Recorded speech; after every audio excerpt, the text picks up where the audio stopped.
Bismillahirrahmanirrahim. Assalamualaikum warahmatullahi wabarakatuh. Alhamdulillahirabbil alamin wa bihi nasta'inu ala umuri dunya waddin. Wassalatu wassalamu ala asyrafil anbiya'i wal mursalin nabiyina Muhammadin wa ala alihi wa sahbihi ajmain wa man tabi'ahum bi ihsanin ila yaumiddin. Asyhadu an la ilaha illallah wahdahu la syarika lah al-malikul haqqul mubin wa asyhadu anna Muhammadan 'abduhu wa rasuluhu al-mab'uts rahmatan lil alamin. Amma ba'd.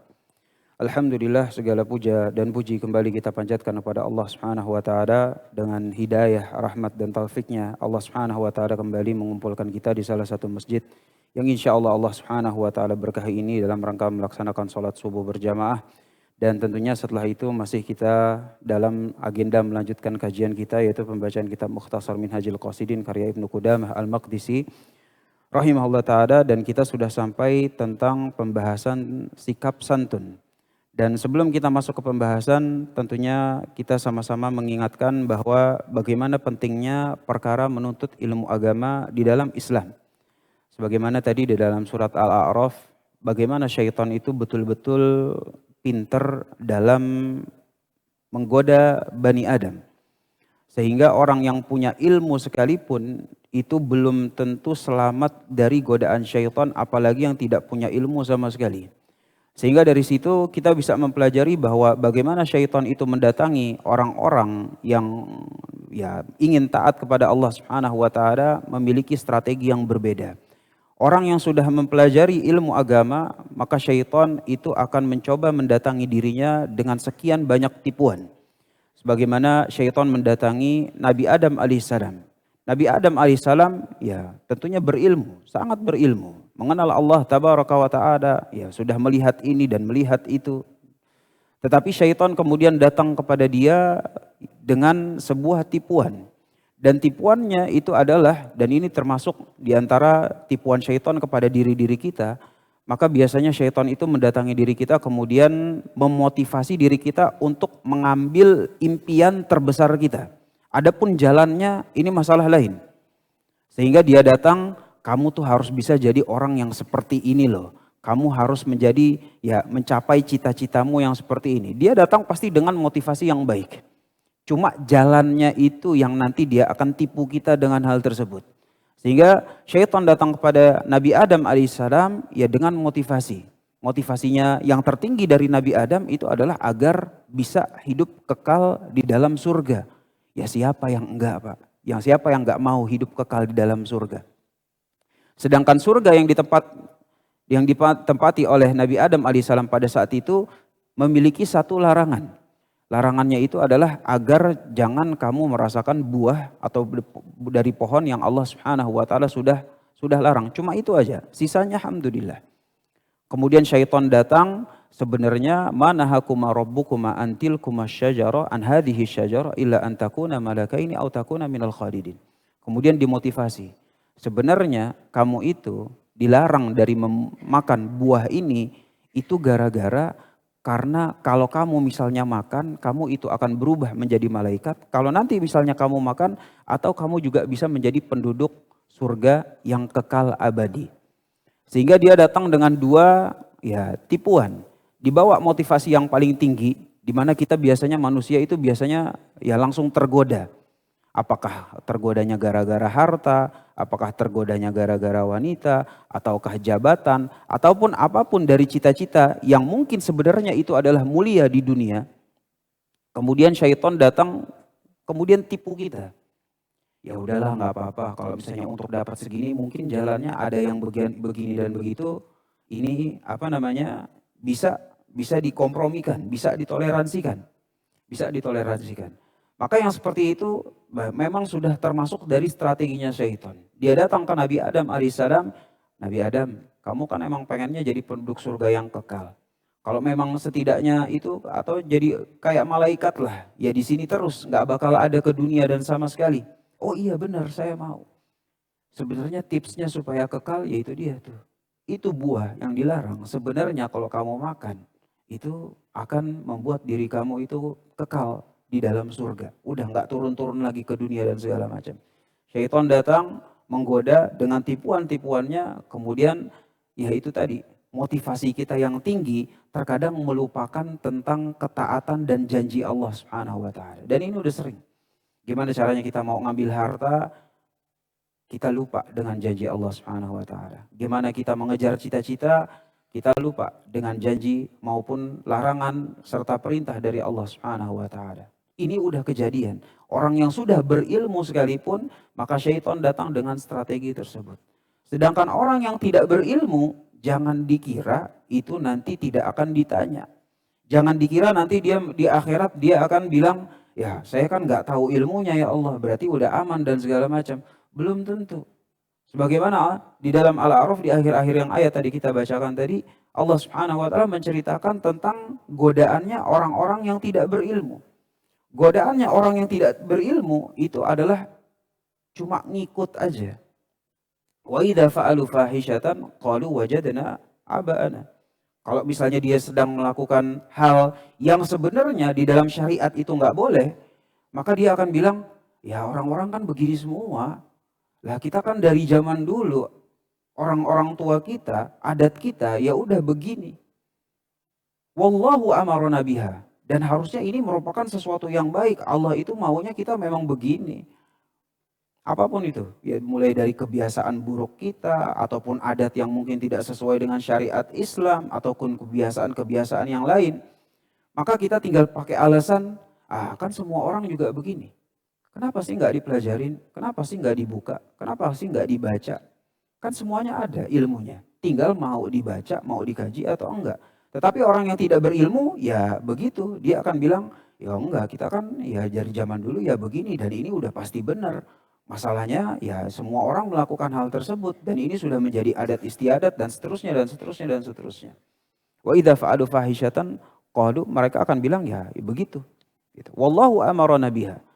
Sebagaimana dahulu orang-orang yang ada di Mekah yang didakwahi oleh Nabi Muhammad SAW pun mengatakan demikian. Maka Allah Subhanahu wa taala kemudian bilang kepada Nabi kita SAW, "Qul innallaha la ya'muru bil fahsya." Katakan wahai Nabi Muhammad bahwa sesungguhnya Allah Subhanahu wa taala itu enggak mungkin menyuruh kepada sesuatu yang buruk. Enggak mungkin menyuruh sesuatu yang buruk. Tapi Allah Subhanahu wa taala itu menyuruh kita dengan yang jelas-jelas aja. Permasalahan keadilan, ini udah pasti jelas. Permasalahan tauhid, nggak boleh kesyirikan, ini udah pasti jelas. Sehingga orang yang kalau tidak mempelajari ilmu agama kemudian dia asal ikut-ikutan saja dalam perkara-perkara yang memang sudah jelas-jelas di dalam agama. Ya perkara yang jelas di dalam agama kayak enggak boleh bersikap zalim, harus adil, harus mentauhidkan Allah Subhanahu wa taala. Yang bukan levelnya itu adalah rincian, maka yang seperti ini dia tidak akan mendapatkan bisa menjadikan alasan. Dan Allah Subhanahu wa taala bagi orang-orang yang tidak mempelajari ilmu agama itu akan menjadikan syaitan sebagai wali-walinya dia. Udah pasti gitu. Sehingga manusia lagi ngapain? Dia ikut-ikutan. Kalau trennya ke sana, dia ikut-ikutan. Kalau makin banyak yang ikut, ya dia akan bilang, ya makin lama ini makin benar. Gitu. Makanya Allah Subhanahu wa taala ceritakan nanti di akhirat itu ada orang yang ya ittakhadhu asyayatin auliya min dunillah. Mereka telah menjadikan setan-setan itu sebagai wali-wali selain Allah Subhanahu wa taala wa yahsabuna annahum muhtadun. Udah menjadikan syaitan sebagai wali, tapi mereka menyangka bahwa dirinya itu mendapatkan hidayah. Dan orang-orang yang seperti ini ada di akhirat. Dan Allah Subhanahu wa taala itu bilang tentang orang-orang tersebut itu adalah fariqan haqqa alaihimud dhalalah. Inilah kelompok-kelompok manusia yang memang sudah dituliskan keburukan atas dirinya dia. Atas dirinya dia. Sehingga permasalahan mempelajari ilmu agama sebenarnya ini merupakan permasalahan yang sangat-sangat penting bagi kita semua. Gak bisa kita hidup di dunia ini tanpa ilmu agama itu gak bisa. Justru kalau misalnya ada orang yang ya kalau zaman dulu lu taklim lu perasaan ya kan ya baru sekarang kita nyadar lah lu kenapa gak taklim kok bisa gitu. Benar gitu. Jadi alhamdulillah dengan hadirnya kita dalam kegiatan taklim, mengajar, belajar, mengajar, setiap pekanan, rutin, alhamdulillah. Ini merupakan salah satu indikator kebaikan dari Allah Subhanahu wa taala yang luar biasa. Yang luar biasa. Setidaknya kita mengeluarkan diri kita dari kelompok yang dituliskan atas dirinya itu kesesatan, dituliskan atas dirinya itu keburukan. Setidaknya kita udah keluar kelompoknya. Kita setidaknya masuk kepada kelompok ini kepada orang yang bisa ditipu sama syaitan apa tidak. Ini kan permasalahan lain. Itu tergantung dari kita, kejujuran kita dan ketulusan niat kita dalam mentaati Allah Subhanahu wa taala. Tapi udah beda kelompoknya. Berbeda dengan orang yang sudah tidak semangat dalam mempelajari ilmu agama Allah Subhanahu wa taala, maka ini adalah fariqon haqqo alaihimud dhalalah. Yang emang udah dari sananya dituliskan kesesatan. Kan kita nggak mau. Kita itu setidaknya dituliskan, ya udah nih kamu udah orang yang ya udah kalau misalnya ngikut setan begini, kalau ngikut Allah Subhanahu wa taala begitu. Setidaknya keputusannya itu udah ada pada diri kita gitu, julukannya itu. Sehingga Nabi SAW makanya selalu mengaitkan antara kebaikan agama seseorang dengan bagaimana dia semangat untuk mempelajari agama Allah Subhanahu wa taala. Kata Nabi SAW, "Fama yuridillahu bihi khairan yufaqihu fiddin." Barang siapa orang yang diinginkan kebaikan oleh Allah Subhanahu wa taala, yufaqihu fiddin, maka dia akan semangat untuk mempelajari agama, semangat untuk ngerti. Semangat untuk ngerti. Masalah kalau nanti ternyata kita udah ngerti, kepleset di sini, kepleset di sana, ini urusan lain. Dosa ya tetap dosa. Tetapi setidaknya secara umum dia adalah orang-orang yang memang diinginkan kebaikan oleh Allah Subhanahu wa taala. Adapun kalau nanti kepleset dia bisa taubat, dia tahu ilmunya Allah Subhanahu wa taala begini dan begitu. Ini kalau maksiat enggak ditobati makin lama makin susah, makin terjerat, makin tenggelam, makin susah lepasnya dan seterusnya dan seterusnya. Orang kalau udah punya ilmu. Berbeda dengan orang yang tidak punya ilmu. Ketika dia terpleset, maka dia akan mencoba yang lain. Makin dalam lagi, makin gampang ditipu syaitan, seterusnya dan seterusnya. Yang paling parah adalah ketika dia sudah melakukan kemaksiatan, melakukan keburukan, wa yahsabuna annahum muhtadun. Dan di situ dia justru malah merasa bahwa ya dia itulah adalah orang-orang yang benar. Ya kayak misalnya bagi sebagian orang kita ini adalah orang-orang yang mungkin mabok agama, Pak. Yang benar itu adalah orang-orang yang gak mabok agama. Orang-orang yang ya udahlah sholat mah biasa aja, jilbab juga nggak perlu, yang demikian dan demikian udah, yang paling penting itu adalah bukan agama dan seterusnya. Mereka sudah bilang kita mabuk agama dan mereka merasa justru mereka lah yang paling benar. Kan kita aneh, gimana sih antum gitu. Agama udah ditelantarin, sholat nggak pernah gitu, nggak peduli tentang Quran bilang apa, sunnah bilang apa. Bersamaan dengan demikian mereka merasa wayah sabuna annahum mutadun. Nah enggak, yang benar itu saya. Kamu nih yang mabuk-mabuk agama ini, yang sholatnya jamaah terus di masjid. Nah ini dia nih, orang-orang yang salah gitu. Ngapain? Sholat itu nggak perlulah jamaah terus di masjid. Jamaah bagus, biasanya kan gitu. Jamaah bagus, tapi nggak perlu juga 5 kali sehari kali. Gitu. Ya mungkin sehari sekali atau sepekan sekali, Jumatan doang dan seterusnya dan seterusnya. Menunjukkan bahwa yang seperti ini ya kembali bagaimana kita mensyukuri hidayah Allah Subhanahu wa taala yang masih mendorong kita semangat dalam mempelajari ilmu agama Allah Tabaraka wa taala. Baik, jamaah sekalian yang dimuliakan oleh Allah Subhanahu wa taala, insyaallah kita masuk kepada sebuah pembahasan baru, yaitu tentang pembahasan sikap santun. Dan sebelum kita masuk kepada pembahasan sikap santun, penulis di sini membawakan beberapa akhlak yang kalau ada kepada orang tersebut, maka orang tersebut memang biasanya tidak dikatakan orang yang bersikap santun. Yaitu permasalahan marah. Permasalahan marah. Jadi kalau misalnya kita mau dibilang sebagai orang yang santun, maka otomatis dengan sikap marah itu memang bertolak belakang. Sikap orang yang penyantun dan pemarah itu dia nggak bisa terkumpul pada satu orang, nggak bisa. Gitu. Orang yang kalau santun ya otomatis dia bukan orang yang pemarah. Dan orang kalau misalnya udah pemarah, maka otomatis dia tidak bisa dikatakan sebagai orang yang santun. Yang santun, enggak, yang sopan. Apa kalau zaman sekarang apa bahasanya Pak?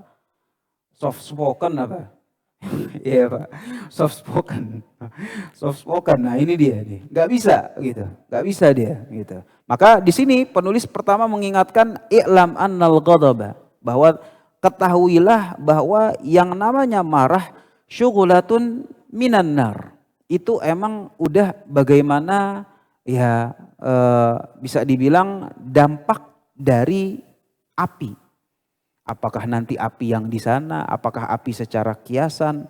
Pokoknya marah itu sebenarnya ada sesuatu yang panas dari dalam diri kita. Ada yang sesuatu yang panas di dalam diri kita. Sedangkan santun itu sebenarnya gara-gara hasil yang kalau diri kita itu udah adem. Gitu. Kalau udah adem, bawaannya itu ya udah tenang, kalem, santai, maka dia akan menjadi orang-orang yang santun. Tapi kalau bawaannya udah panas, ya dia nggak akan santun. Mulai dari lisannya, mulai dari akhlaknya, mulai dari bagaimana dia menata kemarahannya. Nah, ini udah saling bertolak belakang. Makanya Nabi SAW itu bilang bahwa innamal hilm bitahallum. Gitu. Bahwa ya kalau hadis lengkapnya innamal ilm bita'allum wa innamal hilm bitahallum. Ilmu itu dipelajari dan santun itu pun juga dibiasakan. Jadi memang kita terkadang itu selalu menyalahkan takdir gitu, menyalahkan kodrat. Oh enggak, saya emang diciptain sama Allah Subhanahu wa taala ya sebagai pemarah. Oh enggak, Pak. Gitu. Semua orang itu bisa membiasakan dirinya menjadi orang yang sikap santun. Walaupun memang ada orang-orang yang dimudahkan oleh Allah Subhanahu wa taala, dari sananya itu memang dia enggak suka marah. Ada enggak? Ada. Dari sananya dia memang udah soft spoken gitu. Dari sananya memang udah lembut, udah adem aja bawaannya. Tetapi bagi orang-orang yang memang gak adem, gitu, maka Rasul Shallallahu Alaihi Wasallam itu bilang innamal hilm bitahallum. Sesungguhnya yang namanya sikap santun itu bisa dibiasakan. Sebagaimana ilmu itu dipelajari, yang tadinya gak ngerti bisa jadi ngerti.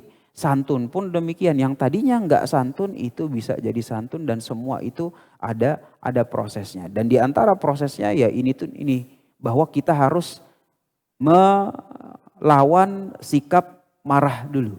Nanti setelah kita melawan sikap marah, baru nanti kita bisa mempelajari gimana caranya supaya diri kita itu bisa naik level menjadi orang yang penyantun.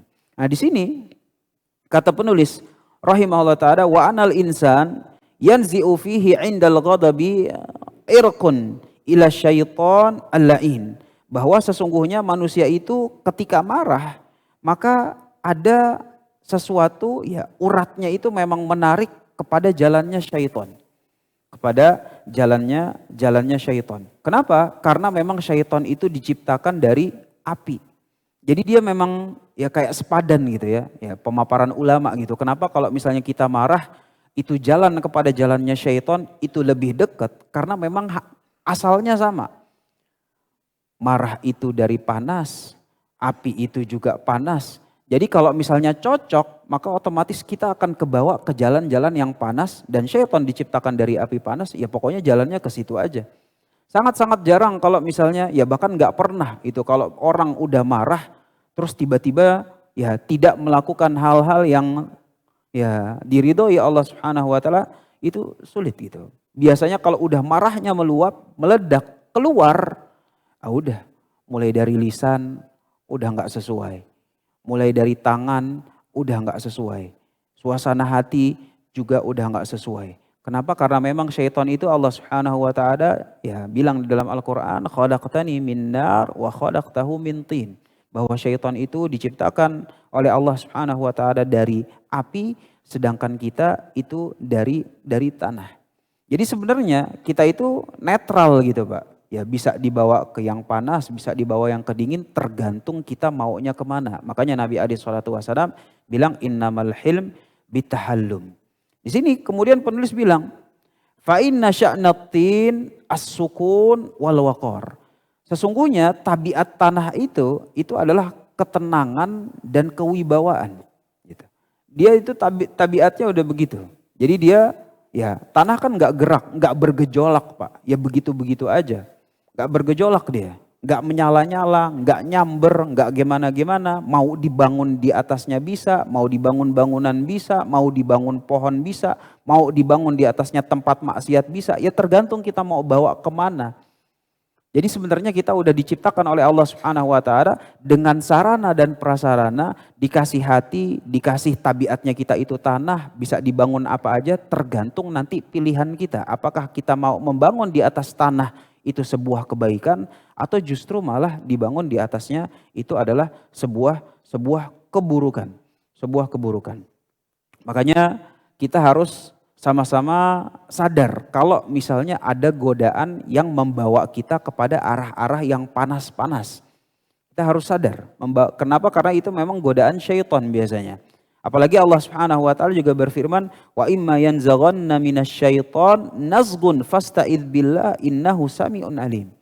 Dan jika ada godaan dari setan yang menggoda, maka harusnya kita itu langsung fasta'idz billah.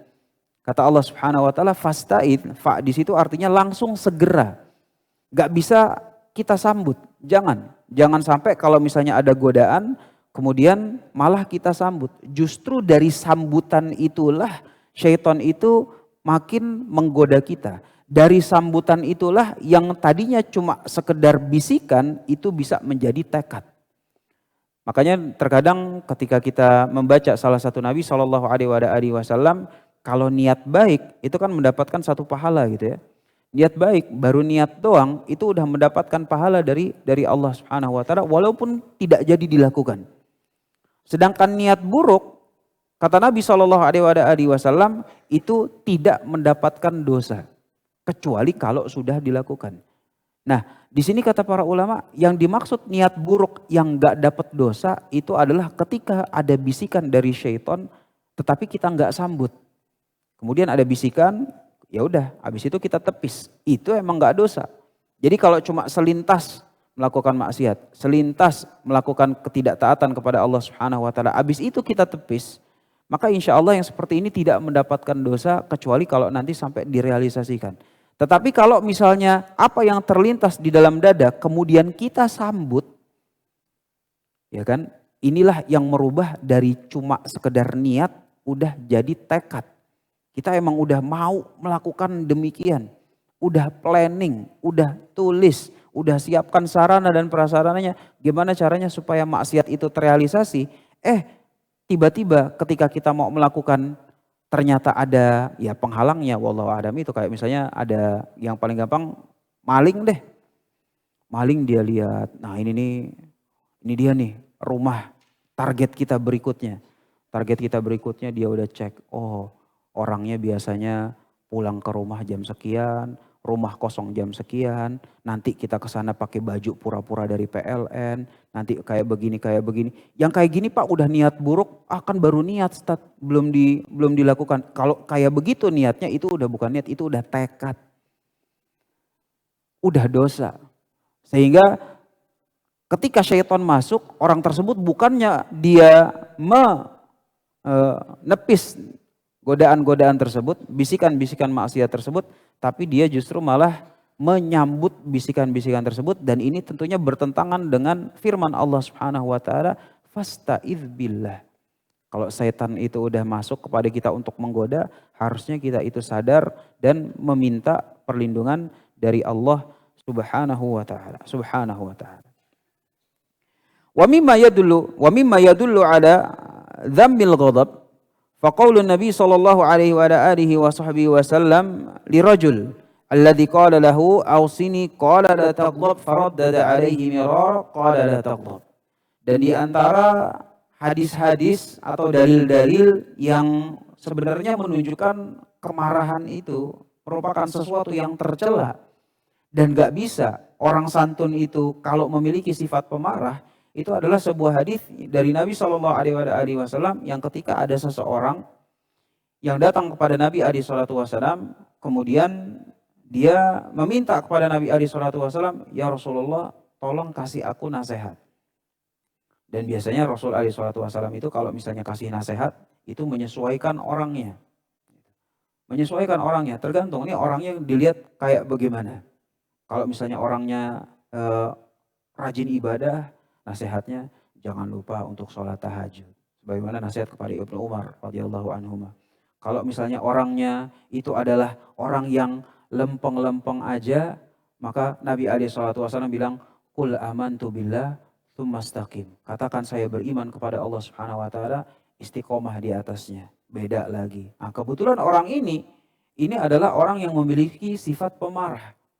Maka ketika dia datang kepada Nabi SAW, ya Rasulullah tolong nasihatin saya. Maka kata Nabi SAW, la taghlab. Jangan marah. Orang marah Pak, pemarah kalau dibilang, lu jangan suka marah-marah. Kira-kira gimana Pak? Iya sama. Gitu. Dia datang kepada Nabi SAW, masa begitu doang? Maka Nabi pun mau ulangi lagi. Faraddada miraraq qala la taghdab. Jangan marah Pak. Diulang lagi, jangan marah. Nah, ketika udah berkali-kali disampaikan oleh Nabi SAW, kemudian sahabat ini menerima. Sahabat ini menerima, alhamdulillah. Itu merupakan sebuah kebaikan. Tetapi kita bisa melihat dari dari hadisnya sekalipun, ya orang ketika dia pemarah dibilang la taghdab, kamu itu jangan suka marah, dia pasti nggak puas. Dia pasti nggak puas, masa cuma gini doang wasiatnya, nasihatnya cuma begini doang. Dan Nabi SAW nggak ngeganti, gitu, nggak mengikuti ya diam kemauannya dia. Gitu. Jadi ketika dia dibilang qala la taghdab, masa cuma gini doang ya Rasul? Ya Rasul SAW bilang, iya Pak, cuma gitu aja, jangan suka marah. Gitu. Jangan suka marah. Hadisnya diriwayatkan oleh Al-Imam Bukhari dari sahabat Abu Hurairah radhiyallahu taala anhu. Kemudian di hadis yang lain, wa fi haditsin akhar, dibawakan di sini oleh penulis rahimallahu taala, Anna Ibnu Umar radhiyallahu taala anhuma sa'ala Nabiy sallallahu alaihi wa ala alihi wasallam, "Madza yub'iduni min ghadabillahi azza wajal?" Qala la taghdab. Jadi datang Ibnu Umar kepada Nabi sallallahu alaihi wasallam, dia nanya, "Ya Rasulullah, di antara perkara yang menjauhkanku dari murka Allah Subhanahu wa taala itu apa?" Jadi kata Nabi SAW, di antara perkara yang menjauhkan kita dari murkanya Allah Subhanahu wa taala itu adalah sifat marah kita. Jadi kalau kita misalnya mau jauh dari murkanya Allah Subhanahu wa taala, makin dekat dengan rahmatnya Allah Subhanahu wa taala, maka hendaknya kita itu berusaha untuk menjauhi sifat marah dan mendatangi sifat santun. Mendatangi sifat santun. Wa fil muttafaq alaih, dan di dalam hadis yang diriwayatkan oleh Imam Bukhari dan juga Imam Muslim, min hadithi Abi Hurairah radhiyallahu taala anhu, dari sahabat Abu Hurairah radhiyallahu taala anhu, qala Rasulullah sallallahu alaihi wasallam, laisa syadidu bis-sura'ah wa innama syadidul ladzi yamliku nafsahu indal ghadab. Bahwa Nabi SAW itu bilang orang yang kuat itu bukan orang yang jago dalam ya perkelahian. Bukan yang bisa gulat, jago ini dan segala macam. Bukan itu yang menang dalam gulat apa segala macam. Bukan itu orang yang kuat secara hakikat.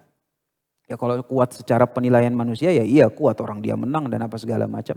Tetapi sebenarnya yang lebih kuat lagi itu adalah alladzi yamliku nafsahu indal ghadab. Yang dia itu ketika sudah marah itu mampu menata kemarahannya. Dan ini emang sulitnya luar biasa Pak.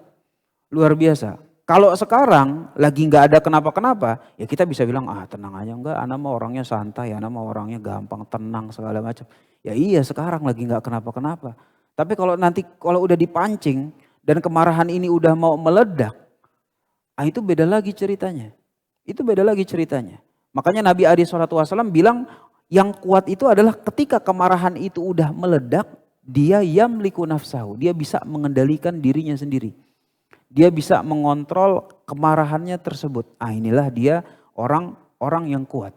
Sehingga terkait permasalahan menjauhi sifat marah, Nabi SAW itu banyak riwayatnya. Banyak riwayatnya. Makanya Allah Subhanahu wa taala pun mengingatkan di dalam Al-Qur'an tentang orang-orang yang mendapatkan kedudukan betul-betul istimewa di sisi Allah Subhanahu wa taala, itu adalah wal kadhiminal ghaidha wal afina 'anin nas. Yaitu orang-orang yang menahan amarahnya dan suka memaafkan manusia. Suka memaafkan manusia. Ya walaupun ya kadang-kadang ketika ayat turun, ketika hadis turun, standarnya itu betul-betul berbeda, Pak. Kalau zaman dahulu, orang itu ketika udah marah, kalau udah bikin kesel, bikin kesalahan, kemudian dimaafkan, itu dia betul-betul merasa, oh iya, alhamdulillah ini orang baik, saya mendapatkan maaf sama dia. Gitu. Tapi kalau sekarang, ya terkadang udah kita maafin, dia malah makin menjadi gitu, makin menjadi. Gitu. Sehingga yang seperti ini perlu disesuaikan. Apakah kita memang memaafkannya itu adalah membuat diri dia berhenti dari kesalahannya, atau justru dia kalau misalnya dimaafkan kita baik-baikin malah makin zalim. Yang seperti ini memang nanti ada pembahasannya tersendiri dan harus disesuaikan sehingga nggak bisa dipukul rata. Makanya Nabi SAW itu bilang, unsur akhaka zaliman aw mazluman. Bantulah saudaramu, baik dia berbuat zalim atau dia dizolimi. Kalau bantulah saudaramu ketika dia dizolimi, kita semua jelas. Ya iyalah, dia dizolimi, ya kita bantu. Tapi kata Nabi SAW, unsur akhaka zaliman. Tapi bantulah saudaramu kalau dia berbuat zalim. Maka para sahabat pun juga nanya, lah Rasul, ini orang zalim ngapain dibantu? Gitu. Maka kata Rasul SAW, orang zalim dibantu dengan dihentikan kezalimannya. Dihentikan kezalimannya. Sehingga kalau ternyata ya sikap baik kita itu justru malah bikin dia makin zalim kepada kita, makin zalim kepada orang lain, ntar ada calon-calonnya yang lain. Maka yang seperti ini perlu penyesuaian pula. Perlu penyesuaian pula. Kemudian dari sini kita mengetahui bahwa di sini penulis kemudian memberikan sebuah ada selipan lah.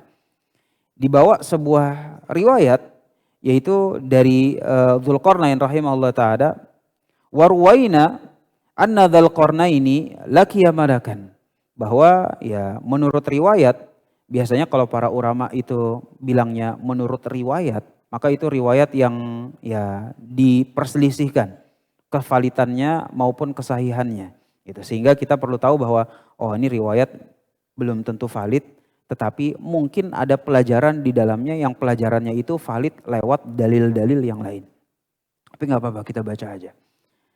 Jadi warwaina anna Dzulqarnain laqiya malakan, bahwa diriwayatkan bahwa Dzulqarnain itu, Nabi Dzulqarnain bertemu, ya ada yang bilang nabi, ada yang bilang raja, bertemu dengan ya seorang malaikat.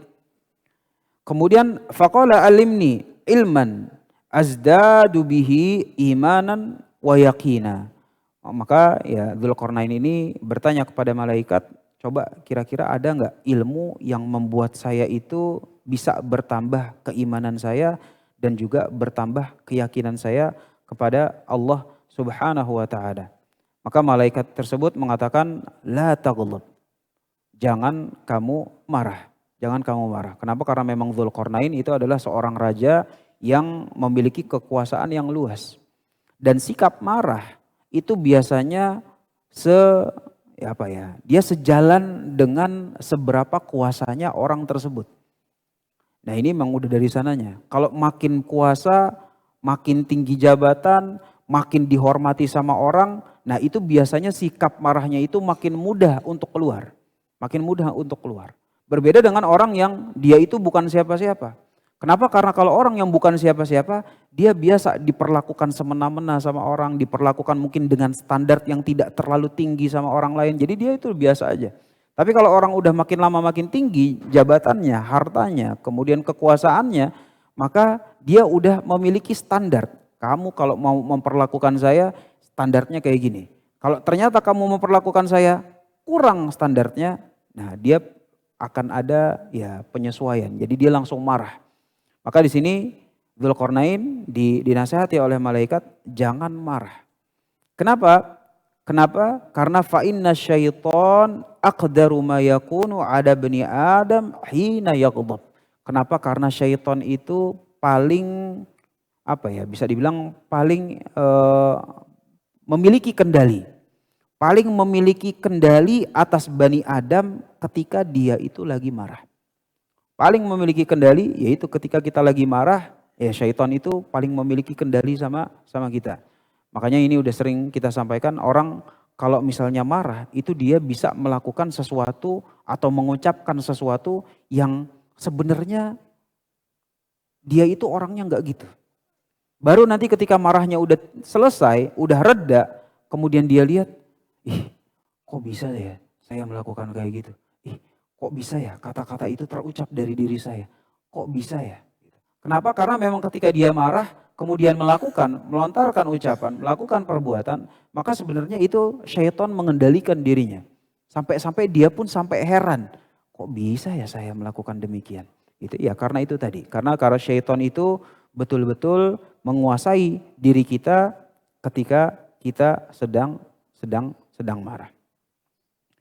Kemudian penulis pun membawa riwayat-riwayat yang lain, yaitu di sini dikatakan tentang wasiat iblis kepada Nabi Musa, yaitu tentang percakapan iblis kepada Nabi Musa alaihissalam, di mana ya Musa gitu, bahwa Nabi Musa alaihissalam itu ketika iblis itu menampakkan dirinya kepada Nabi Musa alaihissalam, ya karena itu tadi gitu ya, enggak selamanya syaitan itu menampakkan diri kita udah pasti mengajak langsung kepada keburukan. Ya ini jarang gitu. Tergantung orangnya.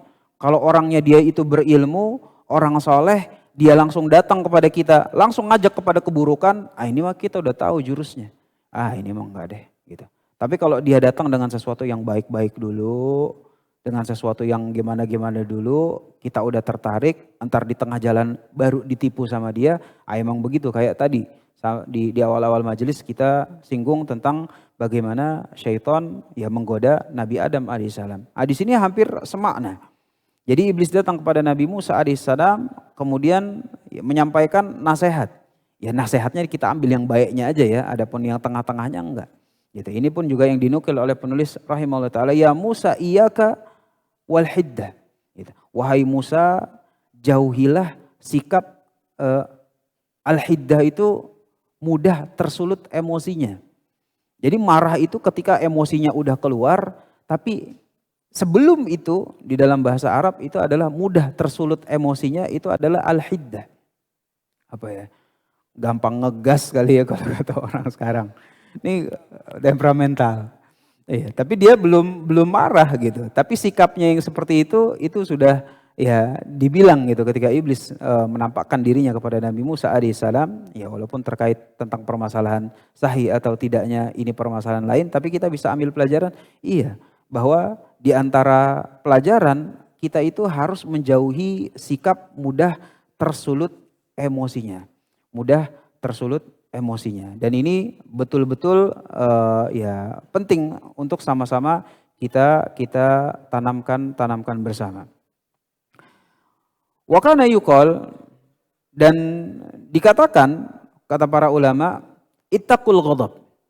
Para ulama memberikan nasihat kepada kita, waspadalah yang namanya kemarahan.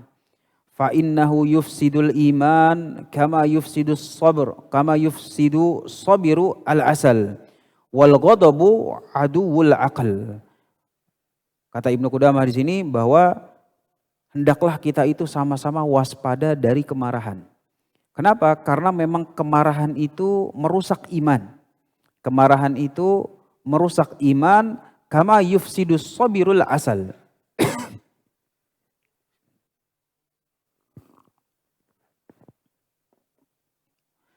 Jadi kemarahan itu merusak iman layaknya, kalau di sini dikatakan ya rada asing gitu ya. Beliau bilang layaknya pahitnya lidah buaya itu bisa merusak madu. Memang betul Pak? Saya juga belum tahu gitu. Iya betul Pak. Kalau lidah buaya ditaruh ke madu rasanya langsung berubah. Ya saya juga belum tahu gitu, soalnya kalau madu mah biasanya kita nggak perlakukan sembarangan gitu ya, taruh, apalagi kalau madu bagus, Masya Allah. Tetapi ya beliau di sini bilang itu kalau lidah buaya yang cairannya itu kan pahit ya. Kalau dimasukin ke madu, itu madu udah langsung rusak. Rasanya bisa beda gitu, khasiatnya juga bisa beda. Ya, anak pun nggak tahu gitu, baru baca juga, baru tahu gitu. Jadi kemarahan itu merusak iman, layaknya pahitnya tanaman lidah buaya itu merusak madu. Menunjukkan bahwa ya kalau madu itu udah rusak, rasanya udah beda, khasiatnya juga udah hilang. Nah, iman pun juga bisa menjadi demikian dengan sifat marah.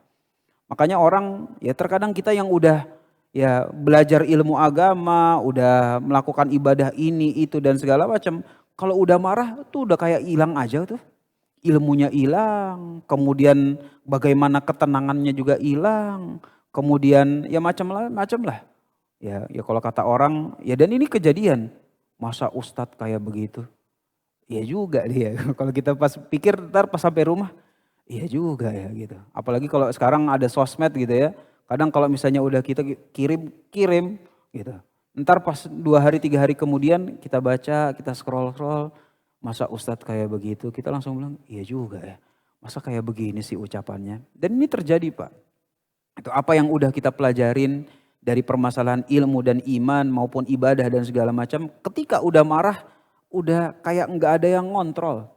Apa yang kita pelajarin hilang, apa yang kita udah tumbuh keseharian di atasnya itu juga udah kayak nggak ada jejaknya, nggak ada bekasnya gara-gara sifat marah. Layaknya kalau madu itu pun juga udah rusak, ya dengan rasanya itu berubah. Kemudian khasiatnya hilang, nah kemarahan itu menyebabkan iman itu kayak begitu. Nggak ada kayak jejaknya, semuanya udah hilang aja. Makanya Nabi SAW itu mengatakan la taghdab walakal jannah. Kalau kamu itu bisa mengendalikan sikap marah, ya insya Allah lebih dekat ke surga. Lebih dekat ke surga. Dan Nabi SAW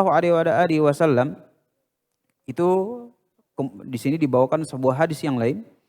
Kata penulis, dabba ilaikum da'ul umam qablakum.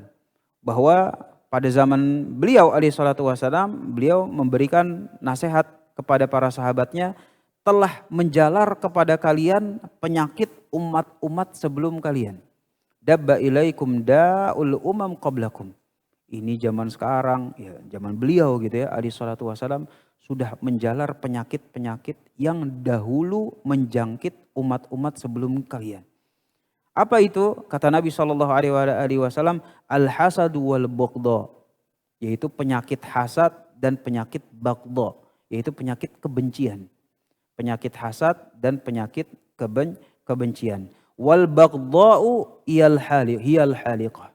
Dan kebencian itu adalah haliqah, dia pencukur. Maksudnya itu adalah pencukur apa? Ya kan? Kata Nabi SAW, la aqulu tahliku sya'ar walakin tahlikud din. Kebencian itu akan mencukur agama kalian. Makin lama makin tipis, makin lama makin pendek, makin lama bisa makin gak ada tuh Pak. Cuma gara-gara benci. Sehingga marah, timbul benci, kalau enggak dipelihara, kalau enggak di manage dengan baik, berusaha untuk dilawan, nah dia itu makin lama makin memakan agama kita. Ada aja. Makanya terkadang kita bisa melihat nasihat para ulama, kalau misalnya ada orang yang apa ya, yang ya kata Nabi SAW, hendaknya kalian itu hati-hati dari dzul wajahain, dari orang yang bermuka dua. Jadi Nabi SAW udah bilang, hati-hatilah kalian dari orang yang bermuka dua. Kenapa? Karena orang yang bermuka dua itu dia tidak membawa apa-apa kepada kita kecuali keburukan. Dan orang yang bermuka dua ini adalah orang-orang yang memancing kemarahan kita, kebencian kita. Di depan kita baik, giliran di belakang nusuk dari belakang. Lah kita Pak sebagai manusia pasti kan pengen balas. Ini orang kurang ajar. Setidaknya lisan kita udah pasti bakal mencela dia. Kemudian kalau setelah mencela, kita juga langsung bilang, oh kalau lo bermuka dua sama gue, berarti giliran gue ntar buka dua sama lo. Lihat aja, ntar di depan-depan kamu saya baikin, nanti di belakang saya juga ikut-ikutan. Gara-gara dia Pak, kita jadi ikut-ikutan terjerumus dalam dosa. Sehingga yang seperti ini, menimbulkan kebencian, dan kebencian itu bisa dikatakan mencukur agama ya gara-gara itu tadi. Kalau kita udah benci, udah kesel, pasti kita melakukan sesuatu yang agama kita itu dicukur dengan sesuatu tersebut. Apakah kita ikut-ikutan bermuka dua, ikutan nenggibah, ikutan nusuk dia dari belakang, di depannya baik dan segala macam. Ikut-ikutan. Gara-gara kita udah marah dan gara-gara kita udah benci. Dan hadis ini diriwayatkan oleh Al-Imam At-Tirmidzi. Sehingga yang seperti ini betul-betul harus kita perhatikan kalau misalnya kita mau menjadi orang yang bersikap santun, penyantun, ya, dan diantara nabi yang disifatkan oleh Allah Subhanahu wa taala sebagai orang santun tuh Nabi Ibrahim, apalagi kita masih bulan Dzulhijjah gitu ya. Gitu. Allah Subhanahu wa taala mensifati Nabi Ibrahim alaihissalam itu sebagai halim, sebagai orang yang betul-betul penyantun. Betul-betul penyantun. Ya makanya kita nggak mendapati gitu. Nabi Ibrahim ngangkat suara apa segala macam gitu. Kalau misalnya disuruh Allah Subhanahu wa taala meninggalkan apa yang kayak misalnya meninggalkan Siti Hajar di tengah Ka'bah, disuruh ini segala macam, sedangkan di saat itu nggak ada apa-apa. Kata Siti Hajar, dia bilang, apakah Allah Subhanahu wa taala yang menyuruhmu? Iya. Ya kalau kita misalnya sebagai suami Pak udah mendapatkan wahyu dari Allah Subhanahu wa taala, kemudian tiba-tiba istri kita mau komplain, kira-kira kan gimana kan? Kamu nih. Masya Allah. Tapi Nabi Ibrahim ketika Siti Hajar bilang, ya Allah Mas berangkat lagi. Iya. Masa kita ditinggalin di sini doang? Gak ada tumbuhan, gak ada apa segala macam, air susah. Ya mau gimana lagi? Ya gitu mungkin kalau zaman sekarang gitu ya bahasanya. Ya tapi aku harus pergi. Gitu. Mas kira-kira dong gitu.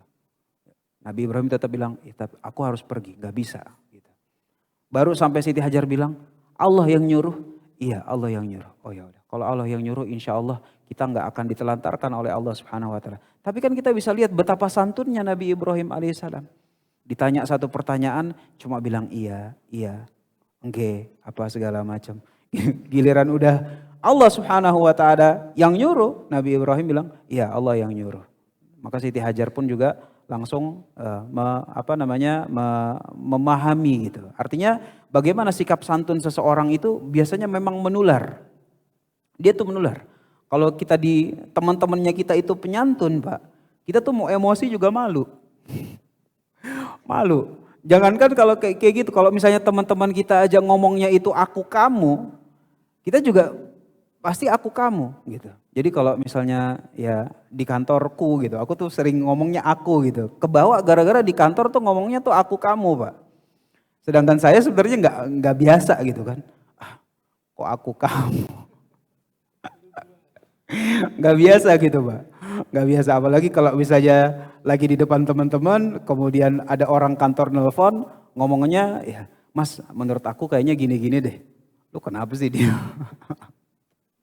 Itu gara-gara memang kebawa gitu. Sikap santun itu membawa, menular. Sebagaimana Nabi Ibrahim alaihissalam dengan sikap santunnya, Siti Hajar juga santun, Ismail juga santun, yang seperti itu. Dan sikap santun yang seperti ini gak akan bisa kita capai kalau ternyata kita masih memelihara kemarahan, kebencian di dalam hati kita. Dan kita harus sama-sama tahu kenapa kita harus menjauhi kemarahan dan kebencian dari hati-hati kita. Karena memang banyak sekali keburukan-keburukan maupun konsekuensi-konsekuensi yang timbul kalau kemarahan itu sudah menjangkit diri kita. Dan tentunya syaitan ini adalah kesempatan besar bagi dia untuk mengendalikan diri kita, yaitu di saat kita marah. Maka kita mau mencoba untuk nutup pintu tersebut, naikkan level kita menjadi orang yang penyantun, ya, yang dengan hal tersebut mudah-mudahan dari kita lebih cenderung kepada yang panas-panas, jalannya syaitan, kita bisa cenderung kepada yang lebih adem, jalannya rahmatnya Allah Subhanahu wa taala. Dan bagaimana itu kita semuanya bisa mencapai hal tersebut, rinciannya masih sangat banyak yang akan dibawakan oleh penulis rahimahullah taala, dan insya Allah akan kita bahas pada pertemuan selanjutnya. Semoga Allah Subhanahu wa taala mudahkan. Hada wallahu a'lam bishawab. Jika ada yang ingin tanyakan silakan. Jazakallah Ustaz, mudah-mudahan kita bisa menjadi orang yang penyantun. Amin. Penyantun kan punya dua arti Ustaz. Suka menyantuni dan orang yang santun. Orang itu dua bahasa yang berbeda ya Pak? Jadi homonim, satu kata dua arti. Oh, Masya Allah. Lebih dari satu arti. Luar biasa Pak Heban bahasa Indonesianya. Ustaz, itu kan Allah kan menciptakan ada orang yang lembut, tapi ada orang yang temperamental. Ya. Nah itu bagaimana hukumnya? Ya. Jadi memang Allah Subhanahu wa Ta'ala menciptakan ada yang lembut, ada yang temperamental, tergantung. Artinya gak semua yang lembut itu pasti bagus. Gak semua. Gak juga semua yang temperamental itu udah pasti jelek. Tergantung kelembutannya itu konteksnya kayak gimana, temperamennya itu tuh kayak bagaimana. Dan dua-duanya yang seperti ini didatangkan kepada Nabi SAW dalam bentuk sahabat Abu Bakar dan Umar. Gitu. Abu Bakar lembut aja bawaannya. Umar pokoknya siap. Ini gimana pokoknya kita gas gitu. Tapi kan konteksnya beda. Konteksnya beda gitu. Umar radhiyallahu taala anhu konteksnya temperamental kalau memang agama Allah Subhanahu wa taala yang dikotak-katik. Temperamental dalam permasalahan hal tersebut ya memang harus, memang kudu, memang wajib. Sama kayak orang kayak melakukan kezoliman, kita harus berusaha gimana caranya untuk ya menghentikan orang tersebut. Menghentikan orang tersebut. Sehingga ketika kita temperamental karena konteksnya itu tepat, yaitu tidak bisa dikatakan tercela, bahkan bisa menjadi kewajiban. Makanya Buya Hamka rahimahullah ta'ala kan ya diantara ucapan beliau yang terkenal itu adalah kalau memang udah agama yang diolok-olok, Rasul alaihi salatu wasallam yang diolok-olok, sedangkan diri kamu itu tidak marah, ya berarti kamu imannya bermasalah. Ya berarti ya memang kita harus marah pada konteks tersebut. Dan justru ketika itu kita malah lembut, udahlah biarin aja agama kita diolok-olok, biarin aja Rasul diejek-ejek apa segala macam. Kita lembut dalam hal tersebut, justru itu salah. Justru itu salah. Gitu. Sehingga yang seperti ini tergantung konteksnya. Tergantung konteksnya, Nabi SAW didatangkan oleh Allah Subhanahu Wa Taala berupa sahabat terbaik, dua-duanya terbaik nih Pak. Terbaik pertama Abu Bakar, terbaik kedua Umar. Yang sikapnya sangat-sangat berbeda. Tapi gara-gara berbeda tidak menjadikan yang satu baik, yang satu buruk. Enggak, ini terbaik ke satu dan terbaik kedua. Radhiyallahu ta'ala anhum ajmain. Maka yang seperti ini ya kita harus mengetahui bahwa kenapa kita mau mempelajari sifat santun. Karena kalau di ya kehidupan kita sehari-hari ya kita itu bukan Umar lah. Udah deh, jangan ngaco-ngaco.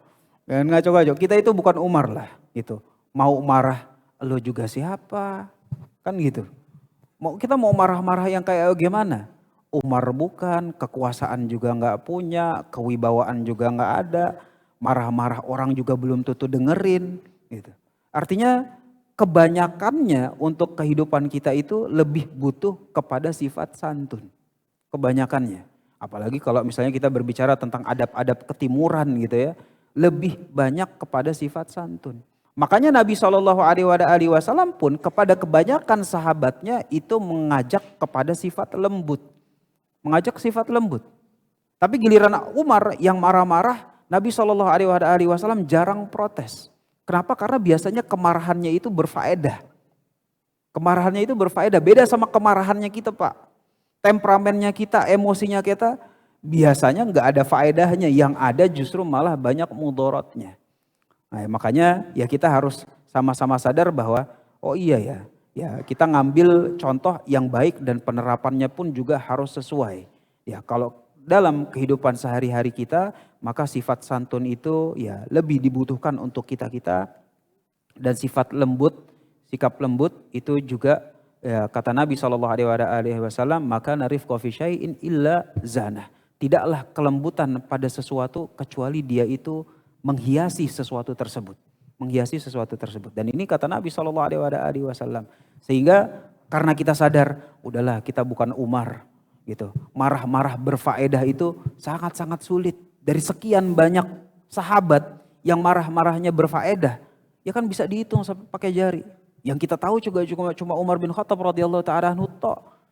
Sisanya itu diarahkan sama Nabi SAW, sifat santun, lembut dan segala macam. Karena nggak semua orang itu bisa jadi Umar bin Khattab radhiyallahu taala anhu. Ya udah kita ambil yang gampang aja. Yang gampang itu menjauhi sifat marah. Kenapa? Karena marah kita biasanya nggak ada faedah, yang timbul cuma mudorot doang. Ya udah kita mempelajari sifat santun, bersikap santun dan lembut. Wallahu a'lam.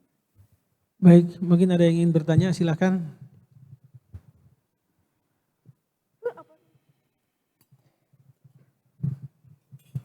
Assalamualaikum warahmatullahi wabarakatuh. Waalaikumsalam warahmatullahi wabarakatuh. Dua sosok manusia, Umar dan Abu Bakar. Umar juga pernah marah. Di antaranya di saat Rasulullah meninggal. Siapa yang mengatakan Muhammad telah meninggal akan dipenggal lehernya. Tapi kemudian disadarkan oleh Abu Bakar. Nah, artinya bahwa Umar juga memiliki satu kemarahan yang di luar kendali itu. Ya. Nah, di masyarakat juga demikian, begitu banyaknya orang-orang itu marah, lebih-lebih adalah orang yang berkuasa atau punya kekuasaan itu. Kemudian antara orang yang berkuasa dan yang tidak berkuasa itu. Yang tidak berkuasa katakan bawahan karena keterbatasan sehingga dia menahan kesabarannya. Tidak marah atau tidak berani menyampaikan apa yang harus disampaikan. Tapi orang di atas atau pimpinan katakan dia mengatakan dengan kekuasaannya sehingga marah terus. Padahal tadi dikatakan juga Pak Ustadz bahwa keimanan itu akan rusak karena marah. Nah, bagaimana kita bisa mencegah di antara kita agar di antara kita atau pimpinan atau siapapun itu tidak merusak keimanan karena kemarahannya itu. Bagaimana ikhtiar atau usaha kita yang terjadi di sekitar kita. Terima kasih. Ya. Assalamualaikum warahmatullahi wabarakatuh. Waalaikumsalam warahmatullahi wabarakatuh. Bagaimana ketika kita marah tetapi berfaedah gitu ya Pak? Wallahu a'lam Pak, saya juga belum tahu caranya Pak. Iya, jadi kalau kita misalnya mau ngelihat konteksnya Umar bin Khattab radhiyallahu ta'ala anhu, kayaknya sangat-sangat sulit. Sangat-sangat sulit. Sampai-sampai ya kalau misalnya Bapak tanya ke saya, gimana caranya supaya kita tetap marah, itu bukan iman kita yang tercukur, tapi iman kita yang bertambah. Lah kan bingung juga kita jawabnya. Sedangkan Umar radhiyallahu ta'ala anhu, setiap dia marah, Rasul mengapresiasi kemarahan dia. Gitu. Wah iya ini benar nih. Ikut. Makanya kata Nabi SAW sampai-sampai seandainya Allah Subhanahu wa taala akan memberikan ya kenabian kepada umatku, maka Umarlah orangnya. Kan sampai segitu gitu. Artinya ya kita kalau misalnya mau berpikir gimana ya caranya supaya kita bisa marah tapi keimanannya juga bertambah. Itu kayak dua pertanyaan yang sebenarnya bertentangan tapi terbukti Umar bisa. Tapi kalau saya belum levelnya dan bahkan belum tahu cara jawabnya Pak. Belum tahu jawabnya gimana ya. Kalau cuma sekedar ya kisi-kisinya aja, ya itu tadi bahwa marah yang berfaedah itu adalah marah yang dilakukan karena Allah. Marah yang dilakukan karena Allah. Dan marah karena Allah Subhanahu wa taala ini sulit. Biasanya kita itu marah gara-gara pribadi. Pribadi kita, keluarga kita, orang-orang yang kita sayangi, kepentingan kita, cita-cita kita. Nah itu kalau misalnya ada yang ganggu kita marah.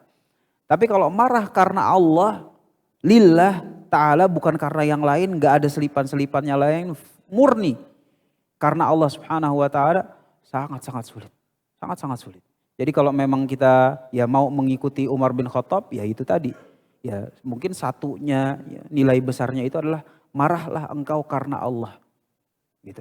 Tapi gimana caranya tipsnya supaya kita bisa marah karena Allah itu butuh jiwa yang bersih, butuh hidayah dari Allah Subhanahu wa taala, butuh sesuatu yang spesial, Pak. Butuh sesuatu yang spesial.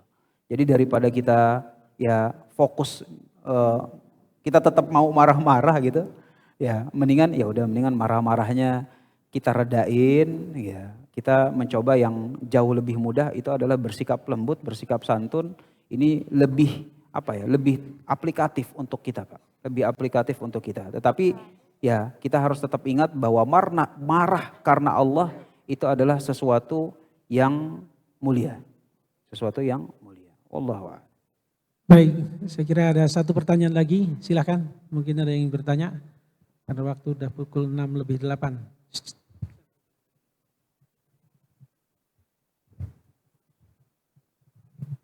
Cek. Bismillahirrahmanirrahim. Assalamualaikum warahmatullahi wabarakatuh. Waalaikumsalam warahmatullahi Mohon izin Ustaz, wabarakatuh. antara kemarahan dengan keras dihubungkan dengan manajemen kepemimpinan Ustaz. Ini fakta lapangan dalam artian seorang pemimpin yang punya anggota, kemudian kita ajak kebaikan, namun anggota tersebut tidak mengikuti. Contohnya saja, kami punya kegiatan setiap hari Kamis pagi itu ada kegiatan pinrohtal, yaitu pembinaan rohani dan mental. Kemudian kalau kita ajak dengan lemah lembut, sekali, 2 kali, dan 3 kali, tidak bisa mengikuti. Namun kita karena suatu keharusan, otomatis kita agak keras memerintahkan atau menyampaikan kepada orang-orang yang seharusnya untuk mengikuti kegiatan tersebut. Nah, hal tersebut antara marah dengan kekerasan mungkin bisa dijadikan Ustaz. Karena itu suatu amanah yang harus dijalankan Ustaz. Terima kasih. Wassalamualaikum warahmatullahi wabarakatuh. Waalaikumsalam warahmatullahi wabarakatuh. Pertanyaan bagus, Masya Allah. Jadi permasalahan ketegasan dan kemarahan itu memang beda tipis. Beda tipis. Jadi tegas itu tidak dilarang di dalam syariat. Tegas itu kan kayak ketika tadi Ibrahim tetap mau berangkat gitu. Itu dia tegas. Jangan dibilang Nabi Ibrahim juga takut istri apa segalanya. Enggak gitu. Nabi Ibrahim tegas gitu. Dengan sikapnya saya tetap akan berangkat. Kan itu tegas, Pak. Walaupun istri bilang, "Mas, masa di sini nggak bisa, saya harus jalan." Itu tegas. Itu tegas. Jadi ketegasan itu satu hal. Kemarahan itu adalah ketika ketegasan kita udah mendapatkan bumbu-bumbu sehingga kita udah melanggar aturan-aturan Allah Subhanahu wa taala. Ketegasan yang dibumbui dengan ucapan-ucapan yang enggak seharusnya, sikap-sikap kezaliman, mungkin ada pukulan yang harusnya enggak mukul dia malah mukul, yang harusnya enggak potong gaji dia potong gaji, sesuatu yang harusnya itu tidak keluar, tidak melanggar aturan Allah Subhanahu wa taala. Nah, kalau ada bumbu-bumbunya itu udah berubah dari tegas menjadi suka marah. Suka marah. Sehingga kalau tegas itu adalah itu merupakan sikap. Sikap dan tidak dilarang sama sekali dari syariat. Sama kayak Abu Bakar. Abu Bakar itu lembut. Tapi jangan dibilang Abu Bakar itu enggak tegas. Enggak setegas Umar. Enggak, kata siapa? Ketika Nabi SAW itu wafat. Kemudian di antara orang-orang itu bilang, kalau Nabi SAW berarti udah nggak ada syariat zakat lagi. Saya udah nggak mau lagi menunaikan zakat. Ketika ditanya, kenapa nggak mau menunaikan zakat? Ini orang-orang ini mereka bilang, kan ayatnya khudz min amwalihim shadaqatan tutahhiruhum. Ambillah harta-harta mereka sebagai bentuk zakat. Ini orang yang pengen ngakalin syariat, dia bilang, itu kan yang disuruh ngambil kan Nabi Muhammad. Khudz min amwalihim, ambillah wahai Muhammad harta-harta mereka sebagai harta zakat. Nah, orang yang ngakalin syariat ini dia bilang, kalau Nabi Muhammadnya udah nggak ada berarti udah, saya nggak perlu zakat. Si Abu Bakar radhiyallahu taala anhu bilang, ini orang-orang nggak benar. Saya akan menegakkan jihad atas mereka. Umar justru bilang, jangan Abu Bakar, ini kita lagi gonjang-ganjing gitu. Rasul alaihi salatu wasallam baru demikian, sedangkan ini kita lagi gimana, belum settle apa segala macam. Kata Abu Bakar kemudian kepada Umar, kamu mau bantu apa enggak? Kalau misalnya enggak mau bantu, saya akan berjihad walaupun sendirian. Itu kan tegas gitu. Jadi tegas itu satu hal, maka kemarahan itu satu hal. Yang penting garis merahnya itu adalah adakah pelanggaran syariat dari hal tersebut? Kalau nggak ada, kita tegasin, Pak. Apalagi kalau misalnya sikapnya kebijakan-kebijakan yang sifatnya itu kantor, usaha, yang memang harus ada ketegasan. Nggak bisa orang yang lu udah digaji terus bisa sebebasnya nggak mau ikut aturan apa segala macam, ya bisa hancur dong usaha kita, bisa hancur dong kantor kita. Sehingga yang seperti ini ya ketegasan itu harus ada. Yang penting diingat jangan sampai ada bumbu-bumbu yang justru di situ melanggar syariat Allah Subhanahu wa taala. Wallahu a'lam. Baik, saya kira kita cukupkan kajian pada pagi hari ini. Insya Allah pekan depan masih dilanjutkan tema mengenai ini ya Ustaz ya. Jadi kalau ada yang ingin bertanya, simpan aja pertanyaannya. Insya Allah bisa ditanyakan pekan depan. Baiklah jemaah yang kami hormati, marilah kita tutup kajian ini dengan lafaz hamdalah bersama-sama. Alhamdulillahirabbil alamin, subhanakallahumma wa bihamdika asyhadu an la ilaha illa anta astaghfiruka wa atubu ilaik. Billahi taufiq wal hidayah. Assalamualaikum warahmatullahi wabarakatuh. Selamat menikmati hidangan makan pagi di teras Masjid Al-Falah.